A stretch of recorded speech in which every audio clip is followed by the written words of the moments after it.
The terrorism which is being created by organizations, terror organizations in Pakistan, these reports don't talk of. So RSS, there is absolutely no justification. Why should it be banned? The largest number of mosques anywhere in the world is in India. And in spite of that, these frivolous and baseless allegations reflect a prejudiced mind and a perverse approach to the problem in respect of India. A group of 275 former judges, bureaucrats, diplomats and armed forces veterans has strongly criticized a recent USCIRF report which recommended targeted sanctions on the Rashtriya Swayamsevak Sangh and India's Research and Analysis Wing over alleged violations of religious freedom. In a joint statement dated March 21, the signatories questioned the report's methodology and conclusions, arguing that assessments of religious freedom should be based on long-term demographic trends rather than selective or episodic narratives. They highlighted census data showing minority populations in India have remained stable or grown over decades, in contrast to declines in Hindu populations in Pakistan and Bangladesh since partition. United States Commission for International Religious Freedom has come out with a report which states that there is religious intolerance in India. Obviously, this commission has been under the guidance of the American Senate and also American taxpayers for its function. I would have been, and we would have been very happy.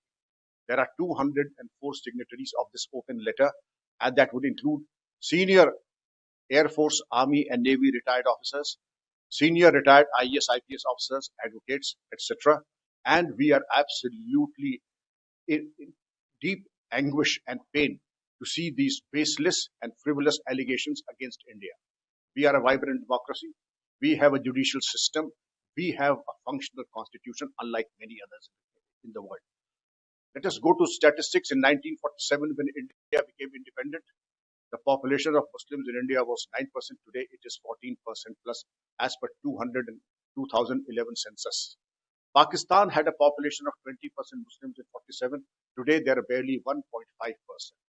Likewise, in the then East Pakistan and current Bangladesh, the percentage of Hindus was around 20% in 47. Today, in Bangladesh, also, it is barely 6 to 7%. The largest number of mosques anywhere in the world is in India. And in spite of that, these frivolous and baseless allegations reflect a prejudiced mind and a perverse approach to the problem in respect of India. We would have been extremely delighted if the correct facts had been evaluated. Please check us if we are incorrect on facts. The group also took issue with the report's portrayal of Indian institutions and organizations such as the RSS, saying criticism must be based on verifiable evidence and contextual understanding.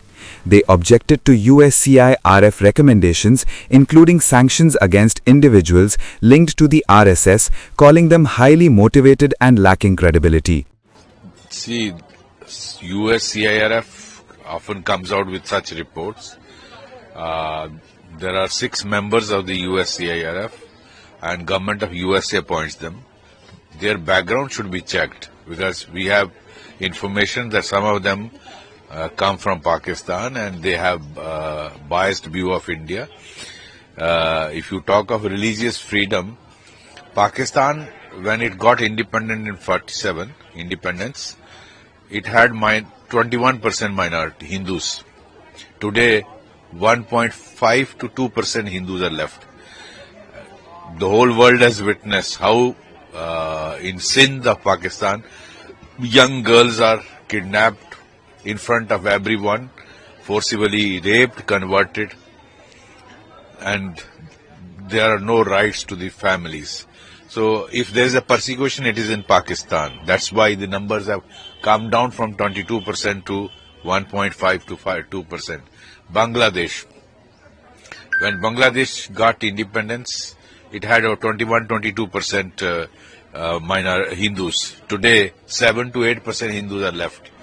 And whole world saw what happened with the Hindus, how they were persecuted when Muhammad Yunus was caretaker Prime Minister. So these reports don't talk of them. India has a vibrant democracy. India has independent judiciary, and they are talking of persecution of minorities here. Here, the population of Muslims, which they are referring to, was at the time of independence was 9.5%. Today, the numbers is roughly 20 to 25%. As per 2011 census, the percentage of Muslims was almost 15%. Today, it must be 20 to 25%. So, where is persecution? It is the in Pakistan and Bangladesh that this report does not talk of. So, money of the taxpayers of US citizens is being used to churn out such biased reports, such malicious propaganda against India. Let US look within before they point fingers on India. So it also mentions the imposition of foreign sanctions of RAW and RSS. Absolutely, RSS is a social organization. Whenever there is a disaster, they are the first responders. RSS is building the character of the youth of this country. They are trying to protect the family structure of and protect them from wokeism.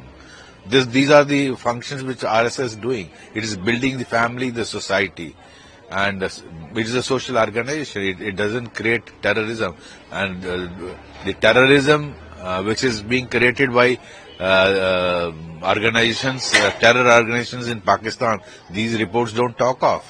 So RSS, there is absolutely no justification. Why should it be banned? It is contributing for the building of Hindu society in India and their sanskars, character building. And I think why should RAW be banned? Why not ISI, which is exporting terrorism all over the world? Earlier, the Ministry of External Affairs had also rejected the annual USCIRF report.